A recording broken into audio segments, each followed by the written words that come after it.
Hi, everyone. Welcome and good evening. My name is Benjamin Quinn, and on behalf of Harvard Bookstore, the Harvard University Division of Science, and the Harvard Library, I'm honored to introduce this virtual event with Stephon Alexander, presenting his new book, Fear of a Black Universe, An Outsider's Guide to the Future of Physics, in conversation with C. Brandon Ogbunu, with a special introduction by Harvard's own Greg Keston.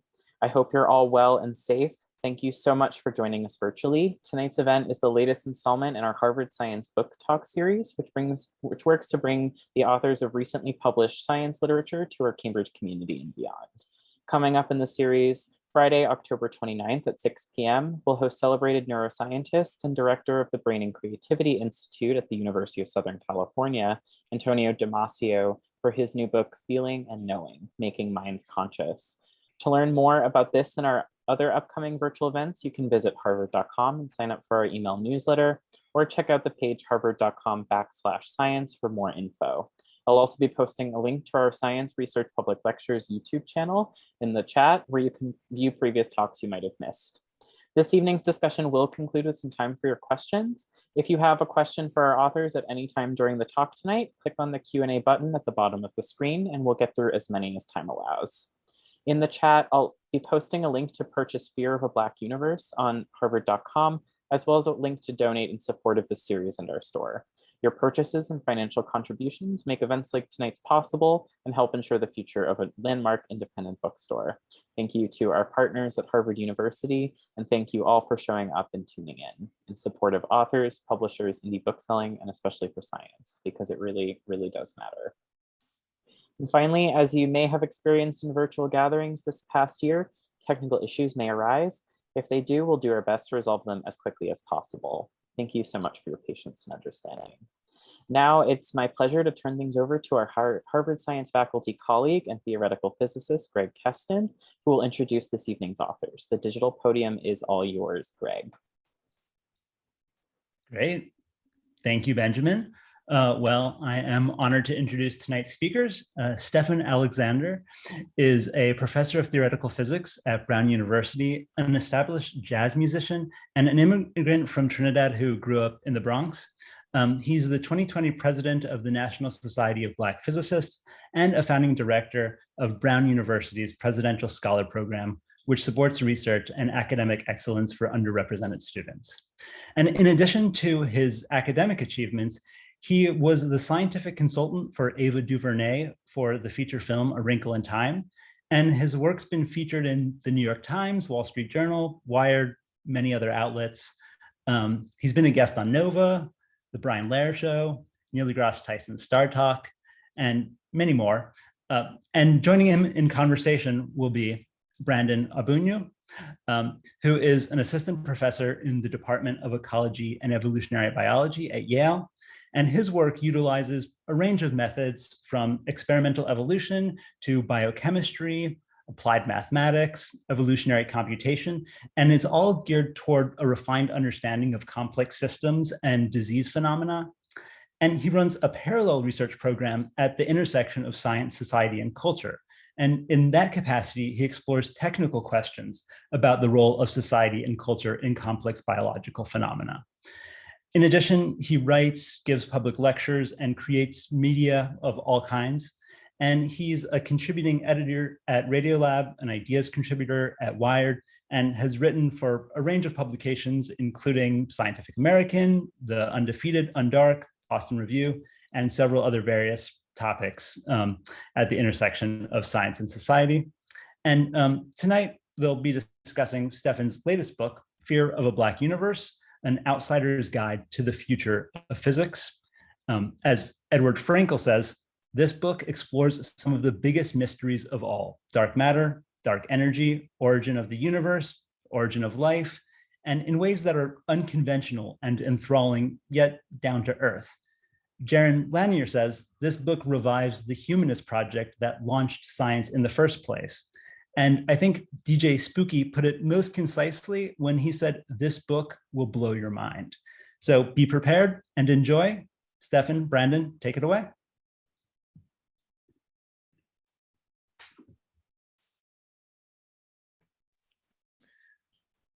Thanks, Greg. Thank you so much, Greg. Thank you so much for to everyone involved, all of the sponsors, the Harvard Bookstore, the Harvard Science book series. Really, my privilege to be here to have a conversation with my dear friend and colleague on the event of the publication of this exciting new text. What's going on, beloved? How are you?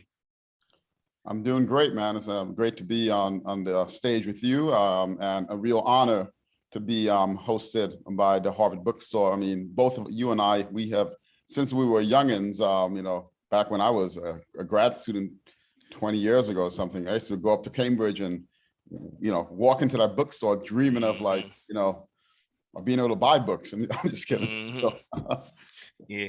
No, definitely. There's a meta thing going on with me and you being able to have this conversation in this setting. So nonetheless, let's get it going. So congratulations, Professor, on the publication of your new book. And there's so many things, there's so many gems. It's packed with all of these provocative ideas.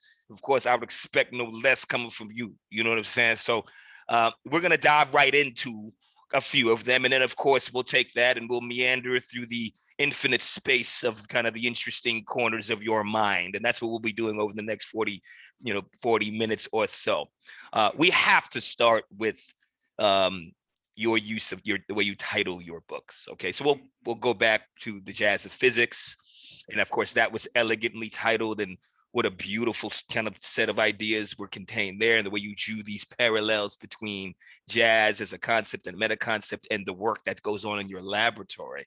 And for the second book, I guess you wanted to go conservative. So you chose this sphere of a Black universe, and of course made this appeal to the outsiders. So walk us through kind of that process through which you how you just came up with that title.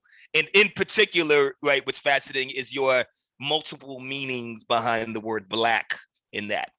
Mm-hmm. Well, yeah. You actually get into the hardest questions first to take. It seems I should expect no less from you. Well, I mean, full disclosure, Brandon and I, we've known each other for more than like 15 years now. When you were an MD PhD student at Yale, and we're both returned to become professors at the very places that we did our PhD. That's uncanny usually. I think you're the only colleague I know of your generation that did that. Anyway, so that's an interesting point of departure. So let's see. The title, in this book, I did things. It was an opportunity for me to give myself permission through the lens of this book to do things and play with things that I didn't do before, both intellectually and personally. So one thing as you know me very well, I really suck at being sarcastic. In fact, I'm oftentimes criticized or made fun of by close friends and family that I sometimes can't even take a joke, sarcasm. Sometimes I take literally because I myself have a hard time being sarcastic. Can be very direct to my own demise sometimes. I know people say that. I know you guys make fun of me, and I know things that y'all say about me. But anyway, to make a long story short, my publisher and especially my editor, T.J. Kelleher, who is the best, and I mean this very seriously, I think the best science editor known on the planet, and at least in this planet. So very fortunate to have had him edit both Fear of a Black Universe and what's the other? The Jazz of Physics. And so anyway, so what's the title of the book going to be? What are you thinking about? Months would go, and I kept coming up with titles, and the titles are all corny. So the titles are all corny, and I was just like, okay, I gotta keep going. I gotta keep trying, you know. Now, one interesting thing about TJ is a Harvard alum, and I believe that he was the editor of one of the student newspapers, which I'm forgetting. And I decided, hey, this will be fun. Let me get TJ. I'm going to invite TJ to give some lectures at Brown and engage other faculty. I think you met TJ, but it was deliberate because I wanted to get him out to Brown so I can have time alone with him. And I decided to take him to this Irish pub, right? You know, and basically try to convince him that, you know, of talk with him about the proper title. And I was getting nowhere. Now it's like 2 o'clock in the morning. I'm like, no title is working. So I decided, after a couple of brews, I decided to get sarcastic. And I said, you know what? I think I got the title of the book, TJ, and it was complete sarcasm. I said, Fear of a Black Universe. And I started in laughing. that voice, you said it like that. You said it just like that, I know. Yeah, exactly. I was like, Fear of a Black Universe. So anyway, fast forward about a month later, it was a joke. TJ texts me or he calls me, he goes, that's it. I spoke to the people, like the people at Basic, and they love that title. And in my head, I was like, really? These bow tie wearing cats and 55th, whatever, Park Avenue, whatever, they like that title? That's really funny. I was like, I had like a moment there.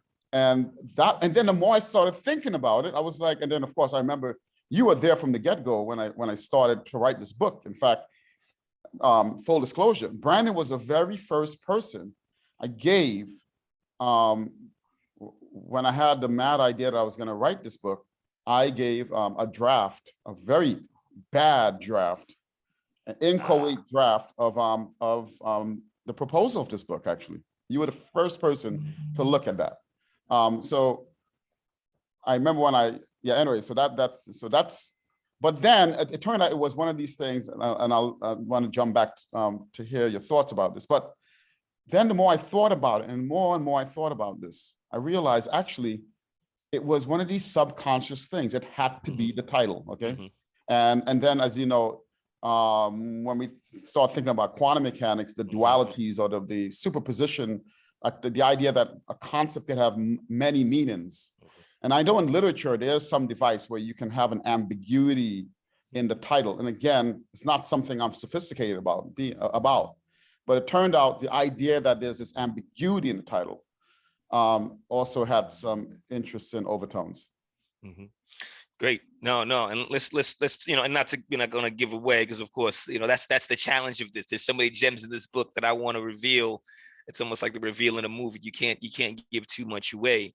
But I think the book does this excellent job of talking about kind of, the Black universe, right? You're talking about some specific things. So you're talking about these ideas related to your personal life, and you're talking about some ideas related to the physics that you do, related to physics that you do. So can you comment briefly on that specific duality? Yeah. Let me first get to the, in some ways, and some of the things that's really funny about the book is that every now and then, like for other podcasts I've done, you'll have like some person who never read the book or doesn't, and they'll just, I'm tired of hearing about critical race theory and, these types of things. And I'm like, that's interesting because really and truly, when I was in college, I have pictures where I used to rock African medallions and I was listening nonstop to Public Enemy. And one of the albums that really influenced me was Fear of a Black Planet, by Public Enemy. And I remember I used to be walking down campus and there was a lyric in that. And that lyric really captured a lot of, a lot of my journey as a scientist, as a physicist, and like the challenges that I face intellectually, personally, and all these things. And that lyric was, I got so much trouble on my mind, refuse to lose, here's your ticket. Here the journal, whatever. But that line, I remember I used to that was my mantra, where Chuck D would say, I got so much trouble in my mind, refuse to lose. And like the refuse to lose had to do with that striving for excellence. And another way was Joe Henderson, the great one of my favorite jazz sax players. He had a song that all sax players, like giant steps, if you a rite of passage, you got to go through called Inner Urge. Same thing. You got to dig deep and strive for that excellence in the face of challenges that you might be going, and in the face of the fact that expectations may not exist for you as you know, a Black man or a Black person, a Black scientist.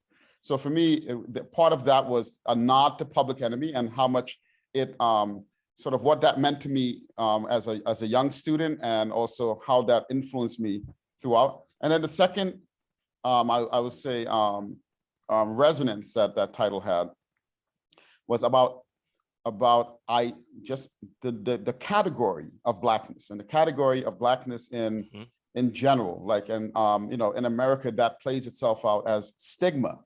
And, you know, as Black people, you know, we have to deal with stigma. We have to deal with threat, being a threat, and all these things, right? And for me, that's a reality, you know, people grabbing their purses in the elevator and crossing the street when you walk, all these things, right? And the book was really about, like, sort of, but also the category of Blackness in terms of ideas.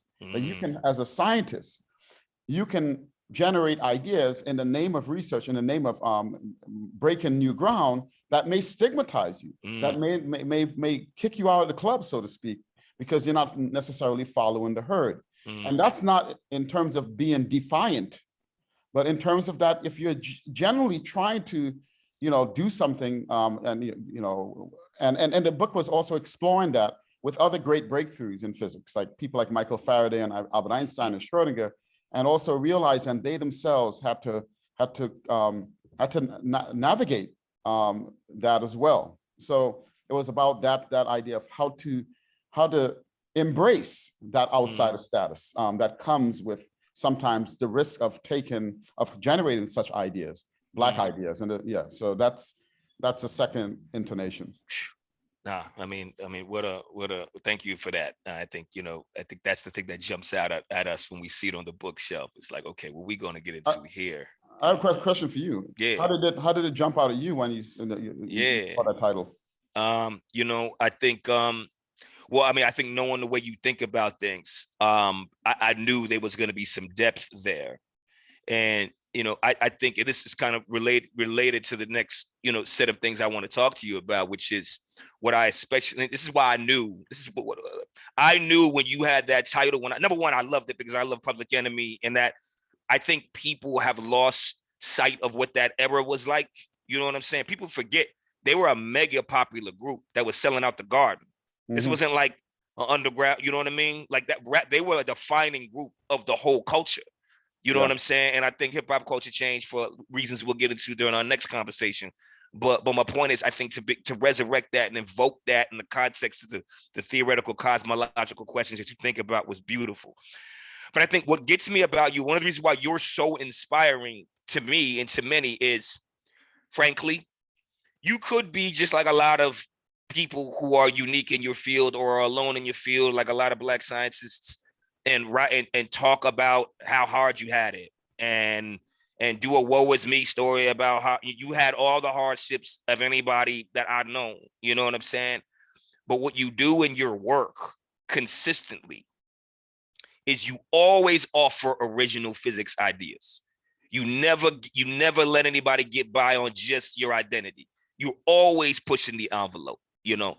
And so in light of that, I want to talk about some of the ideas that you're working on, and some of which are, you know, featured in the book. And Jazz of Physics did that beautifully. I mean, you have literally taken concepts from, you know, harmony and worked them into cosmological things and published the papers. This is not like a joke. You actually have done this. So maybe even mention a couple of the ideas that you kind of mention in the book, kind of fitting within this Black universe framework that excites you. Very good. Well, you know, but thank you, first of all. I'm you know, really, sometimes it's hard for me to take, anyway.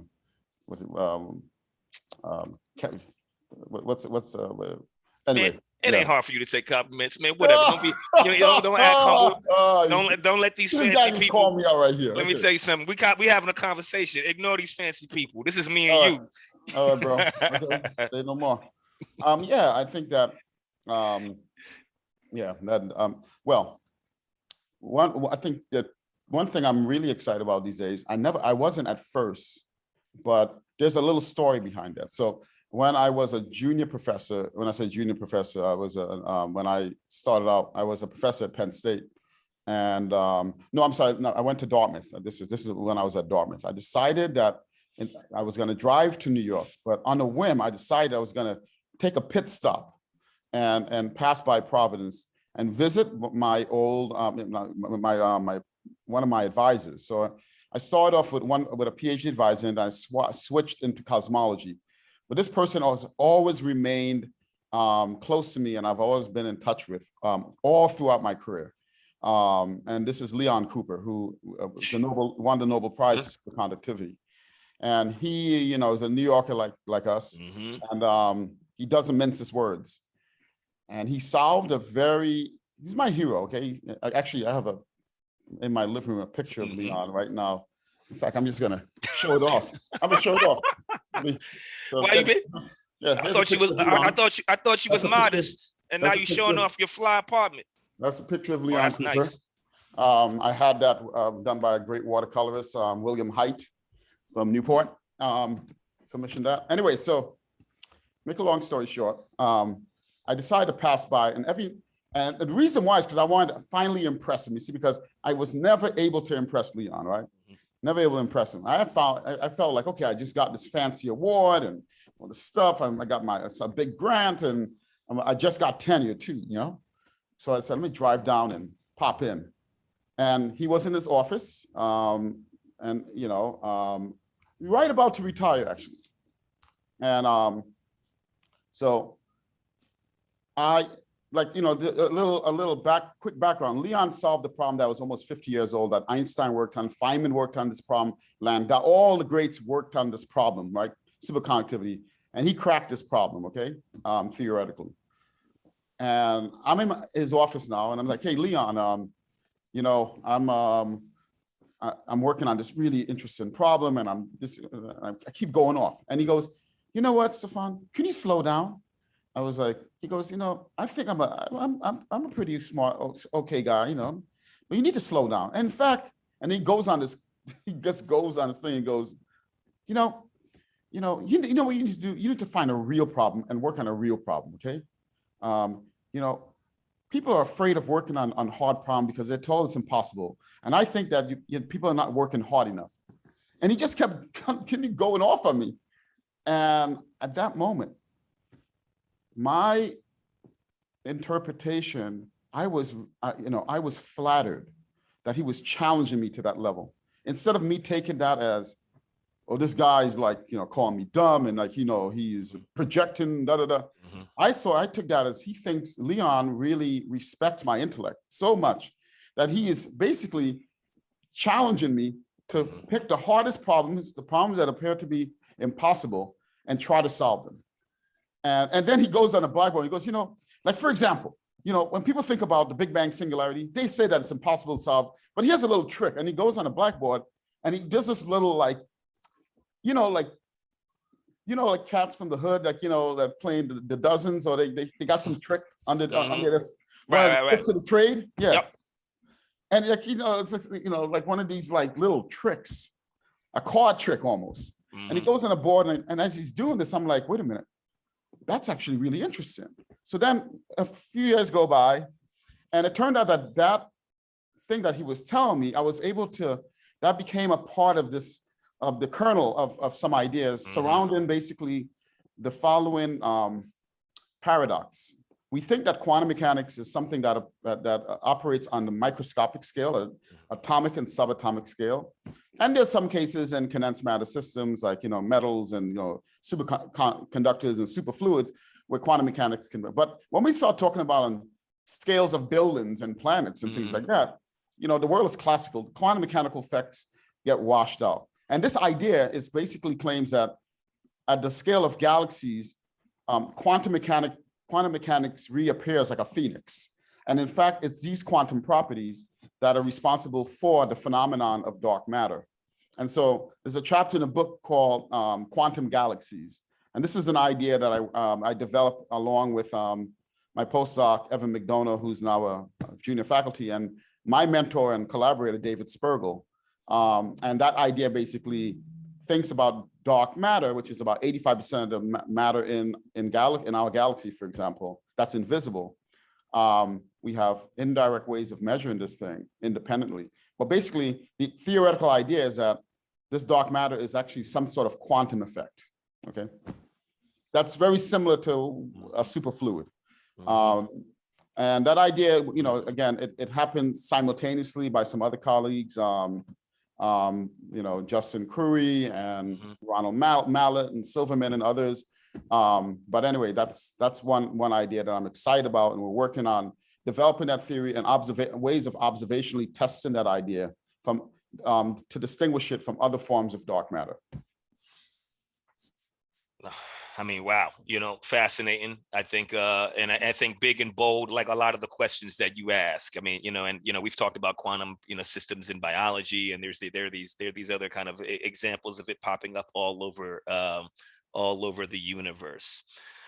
In relation to that, then while we stay on science for a minute, right? I mean, we're going to stay on science the whole time, but why don't we stay firmly on some of the ideas? I think some of the stuff you talk about in the book, I know you've had this fascination with the institution, right? But the thing that we talk about, life.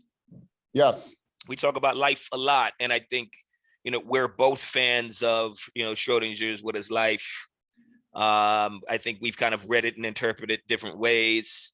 And we've had our set of arguments, you know, in conversations about what that is. And I think now there's all of these cutting edge ideas. I'm one of those physicist friendly biologists. I think I'm quantitative amongst biologists, not quite around you all. And this question about what life is life just an accumulation of interesting physics that we have not yet resolved? Can we recapitulate life through kind of the set of discrete physics in these different entities that we've identified?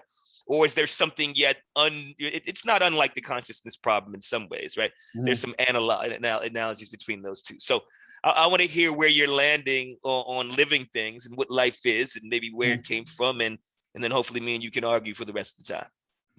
Well, you know, this conversation also is one of the things that our friendship is based on. Like, you know, me, you, and also we have a mutual friend and your colleague and collaborator, Professor Salvador Almagro Moreno, who you know, many glasses of wine kind of types of conversation that, as you know, you're a physics friendly biologist, but I'm a biology friendly physicist.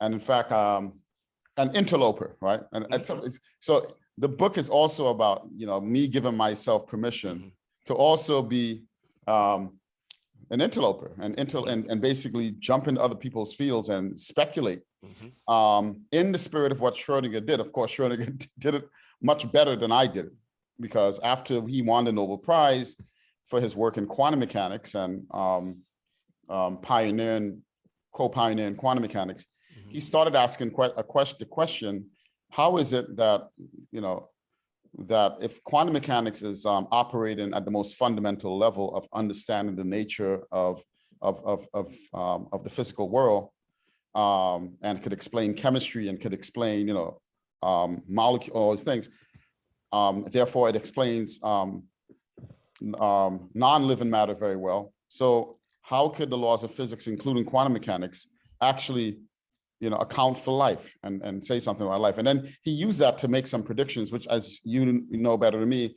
was played a key role in the discovery of DNA.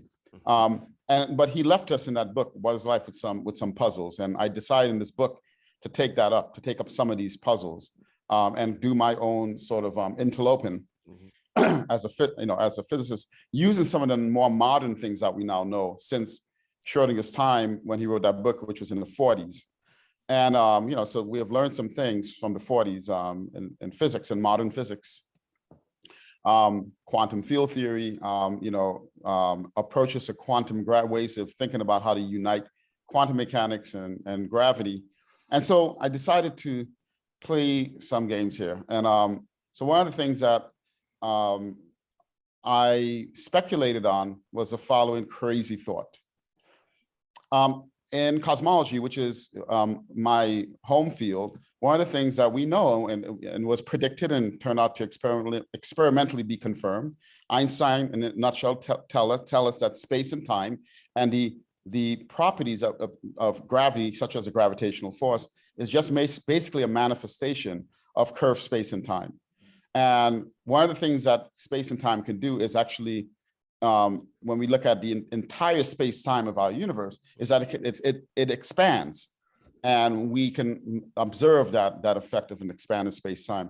And I remember as a student, when I learned that, and this is actually part of one of the things I really wanted to do was empower people reading this book, because there are things that I remember learning as a student that I felt dumb that I didn't understand it because it was so basic. And it turns out that some of these basic questions were actually fundamental questions. We learn F is equal to MA, but if students don't, I tell my students, if you don't understand it, if you don't understand that concept, it's probably because you're much smarter than what I'm teaching you right now. Mm-hmm. So one of the questions I asked as a student was, why should we care that the universe is expanding? If it's expanding, what does that mean? What is the purpose of that, right? It's expanding. So we don't see that the effects of expansion right now. Right. I'm not expanding right now. Yeah. So in a nutshell, what I did in this book was to basically link the expansion of the universe and the rate, meaning how fast the universe is expanding, with basically the conditions for the occurrence, or one of the conditions for the occurrence of life on Earth. In other words, when we think about like the conditions for life on Earth, one of the things that we say the Earth needs is a biosphere. And maybe I'm going to pause and maybe you can say a few words much better than me about how you think about the biosphere. Well, I mean, I think, we have limited access to kind of what are the range of environmental conditions in which we see life operating, in which DNA-based life, if you will, or are operating. And I think that those are kind of the physical limits of our imagination at the moment. But fields like geology have expanded some of that. And I think right now I would ground the biosphere in terms of things that we can measure geologically, thermodynamically. Yes. And there's a large breadth of environments in which the world, in which life can exist. I think feels like astrobiology, yes, where exobiology are really interested in kind of, all right, well, what are the other, can those conditions that we can imagine, are they present in other planets, like in our proximity, to the extent whereby they might be candidates either for life that already exists or, future life that can be colonized. So that's how I would think about it. Right. So there are certain necessary things that life needs, basically, biological life is need, and our planet provides the right environment. And one, as you know, and as you know, much better than me, there are lots of factors, and it's very nonlinear and very interconnected, and as you said, highly networked. Mm-hmm. But one of the major ones that the cosmologists that I paid attention to was energy. We need energy, and you have a theory I know of free energy that I know you've been developing. And one of the ideas here is that our sun needs to provide exactly the right amount and flux of energy to sustain basically plant life, and then biologically, how that feeds off and sustains other life forms on Earth in this biosphere, right? But it turns out that there's a mystery in cosmology that we still don't have a solution to this problem. And so oftentimes in physics, we look at complicated phenomena, and the job I find of a good physicist is to dumb things down. Actually, it's to take this range of very complicated and what may appear to be unrelated phenomena and distill it down to a very simple sets of principles and ideas. So there's an economy of being able, of taking a simple idea and using that idea to generate whatever. Newton's law is an example of that. And the idea here was is there a lens through which I can look at the universe and the processes of the universe that could say something about the occurrence of life? And it turned out, what I found, it had to do with that the lens had to do with the currency of entropy. that the universe is basically, as it expands, the expansion rate of the universe controls the way entropy flows from larger scale systems, like from galaxies to stars, then from stars to planet. And somehow the way that entropy, which is life, has to fight against this tendency to disorder, to basically disrupting the structure that life needs to sustain throughout the lifetime of the organism. That very thing that's happening with our own bodies right now, that we need to basically always fight against disorder by taking in free energy. That currency, that flow of negative entropy, is something that the universe is doing from larger scale to smaller scale. And that is controlled actually by the expansion rate. So there's this cosmic sort of relationship, which is the expansion rate, to the micro, which is, you think about the universe as in its entirety, millions of parsecs in distance scales, to basically, the solar system, which is minuscule compared to that scale. So anyway, that was, again, that I go into a lot of details. No. That's really trippy. I know the origin of life stuff, and I know the, and connecting that to big ideas like the expansion are really cool. And we're coming up on the time soon where we, me and you we can do this for hours and hours, brother, that. I'm going to ask one last question and cover one last thing, and then we'll kind of get into the questions and conversation, hopefully with the individuals in attendance. And one of the things I want to talk about, you have this excellent chapter, what if Basquiat was a physicist? And I'll leave the audience to read that for themselves, what's in it. But I think one of the things about you, and I think people make the mistake of thinking you're a cool guy, when in fact, you're a huge dork. And I think that's one of the things that we, us city boys, get away with for people who don't know any better. But I think what I want to go back is to your past, to the way you were raised. And I think what's really interesting about it is, talk to us about how the line between being cool and accessible and being working on highfalutin and complicated ideas. You've never really seen a conflict between those things. You've never, the way they kind of articulate in grade school that you have to be in one camp or another. These things are all folded into your culture. So maybe you want to explain that concept to us. Walk us through that. Yeah. So, as you know, my family immigrated from Trinidad and Tobago, two separate islands, to the Bronx. And I, since I was 8 years old, I grew up in the Bronx. And I would say, this was during the 80s. And so, a lot of what was going on with the development of hip hop culture was happening right in the neighborhood. And, one of the elements in that culture was knowledge, what we call knowledge. And we know that you and I were highly influenced by the 5 percenters.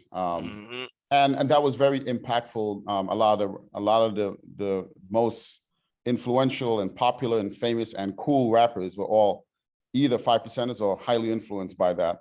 And so for me, being cool, was never, let's see the best way to say this. The best way to say is maybe through a quick story. I used to take the 30 bus from my neighborhood to my high school, DeWitt Clinton High School. And back then I used to work on my calculus homework. I was taking calculus at a neighboring college. I think it was my junior year. And I'm in the bus do my calculus homework. And all sorts of characters are walking through that bus, including some not too friendly characters. But the 5 percenters would also be on that bus, and they would be, dropping their knowledge and that kind of stuff. And they would take notice of me doing my homework.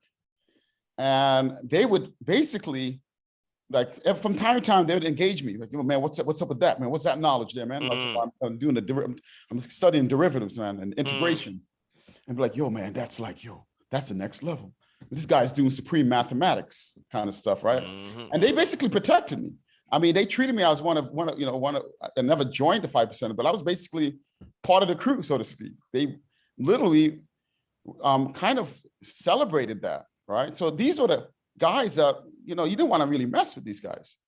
But at the same time, and I was actually part of a crew. I was part of a rap group where I was kind of nerding out on digital samplers and things like that. And when it was time for me to go to college, these guys were about to sign a record deal and with Africa Bambaataa. And they told me that I should go to college. It was like, yo, you need to go to college, man, and come get that knowledge and come back. So again, it was never, and I think you would agree too, like this idea of being cool and being smart and like seeking knowledge. And, they were never paradoxical growing up in the Bronx. And that was never a paradox. Now the media portrayed that differently, right?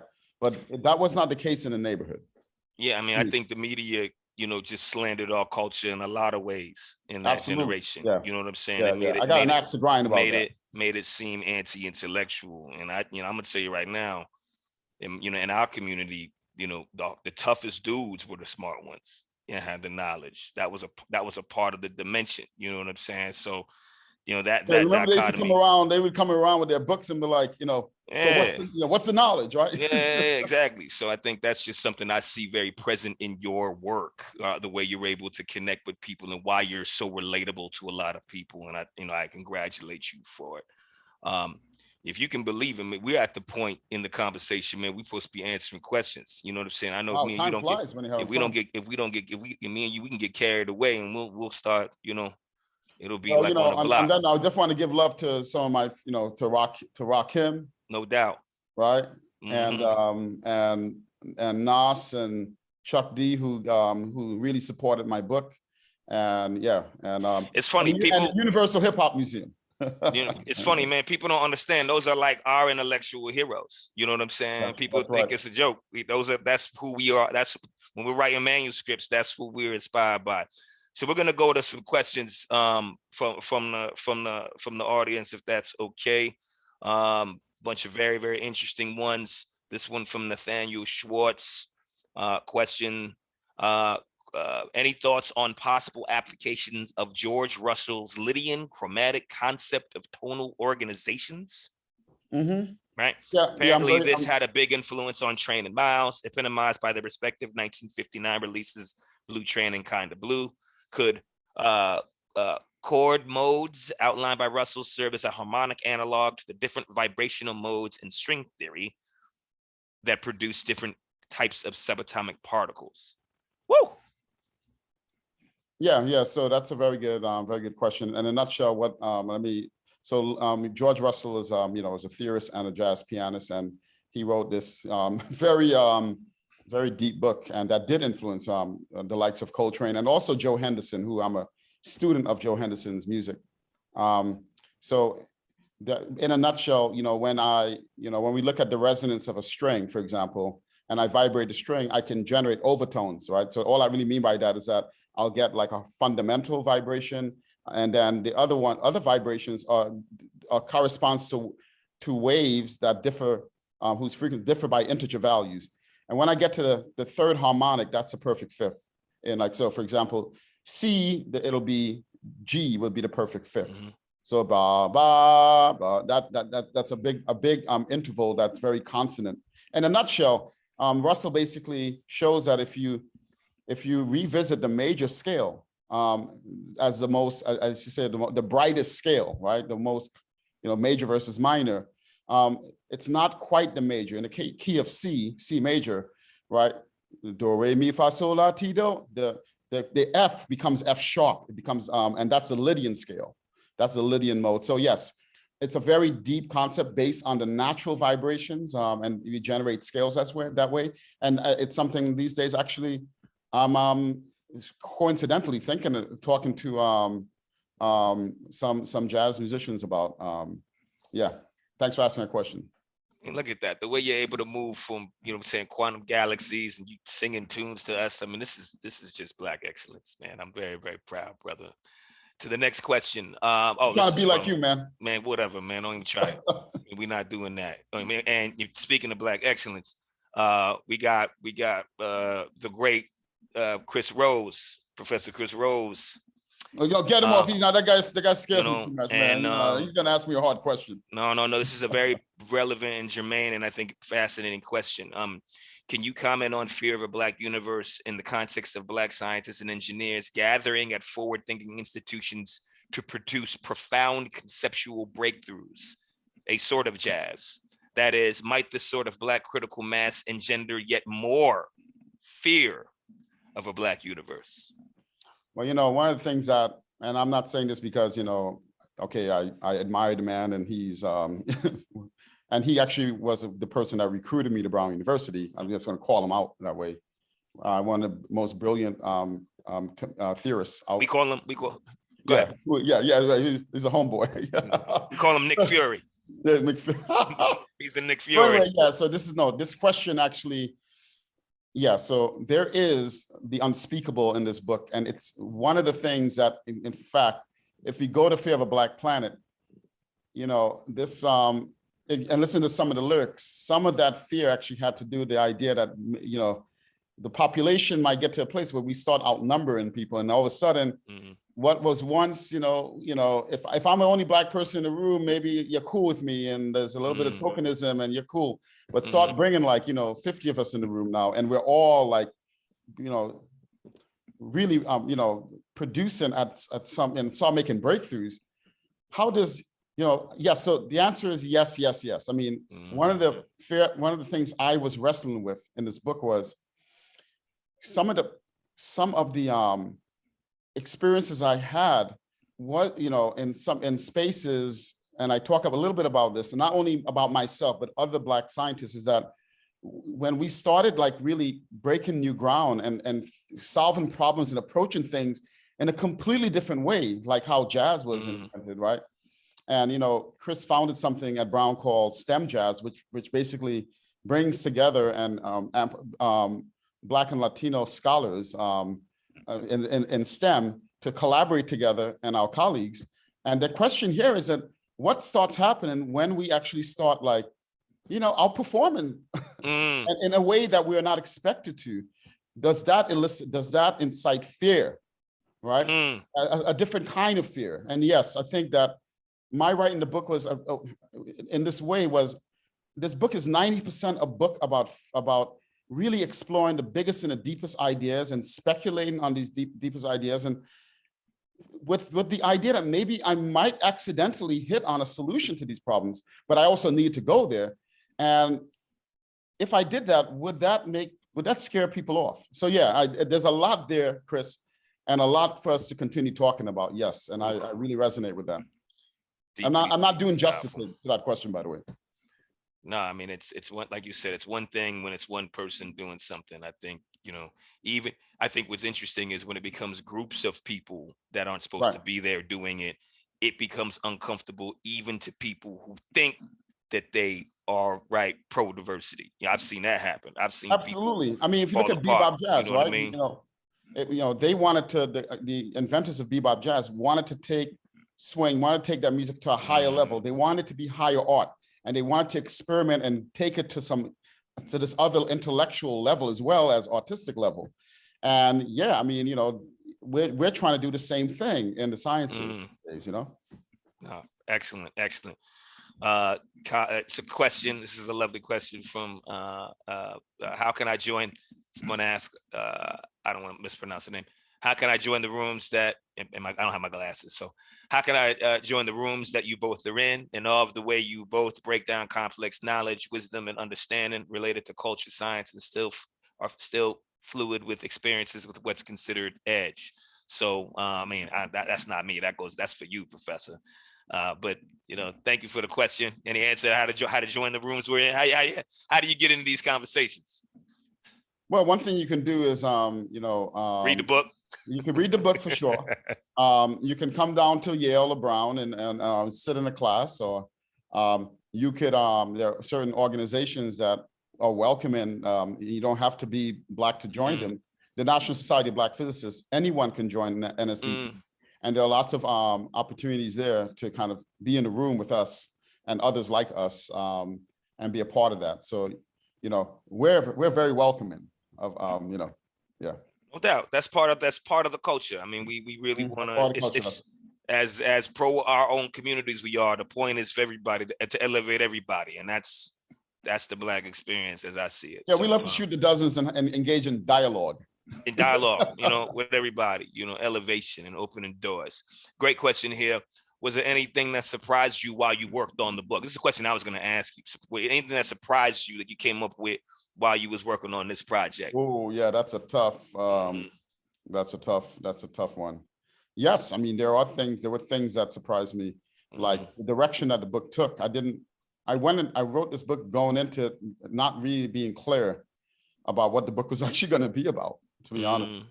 And then many of us, I see that one of my heroes, at least was on this thing earlier on, who is a tremendous, amongst other things, scholar and writer, who was at Harvard. I won't call his name out.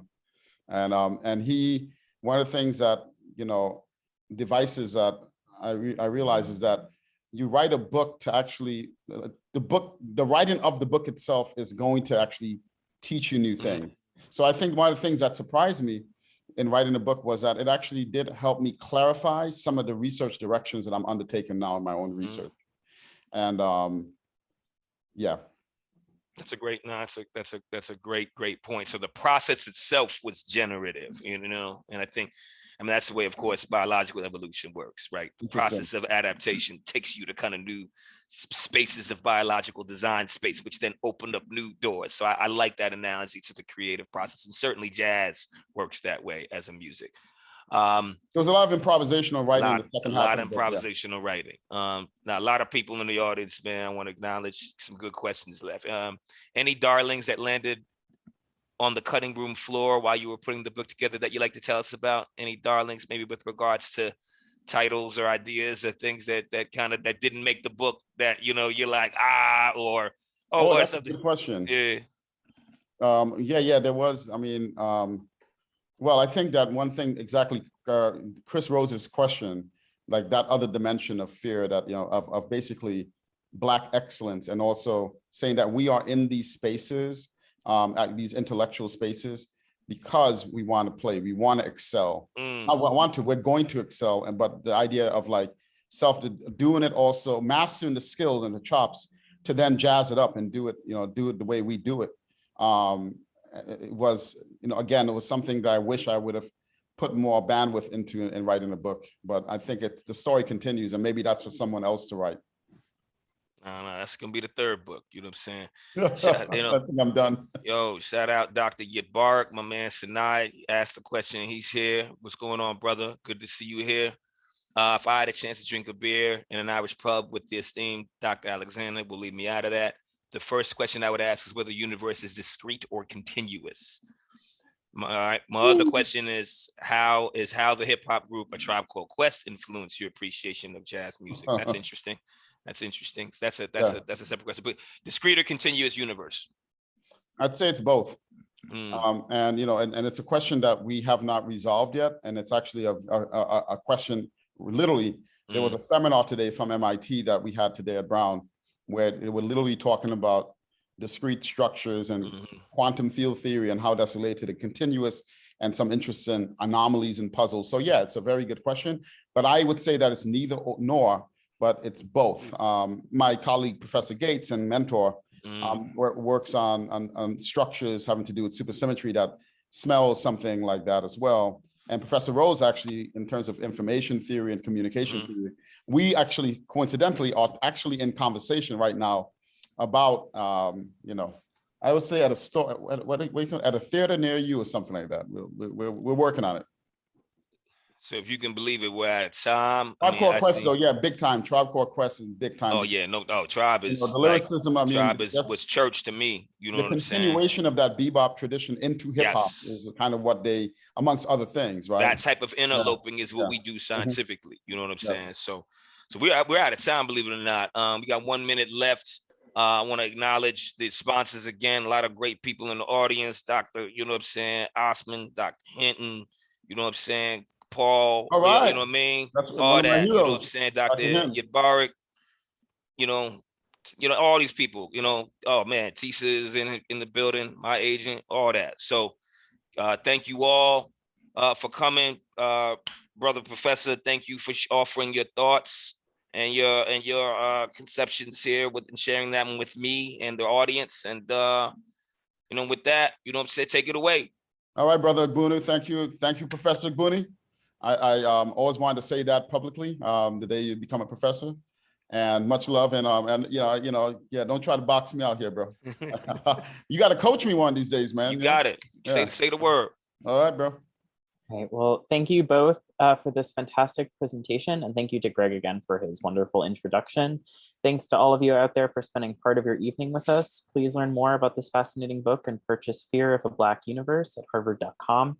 On behalf of Harvard Bookstore, the Harvard Division of Science, and the Harvard Library, all here in Cambridge, Massachusetts, have a good night, keep reading, and be well. Thanks again, everyone.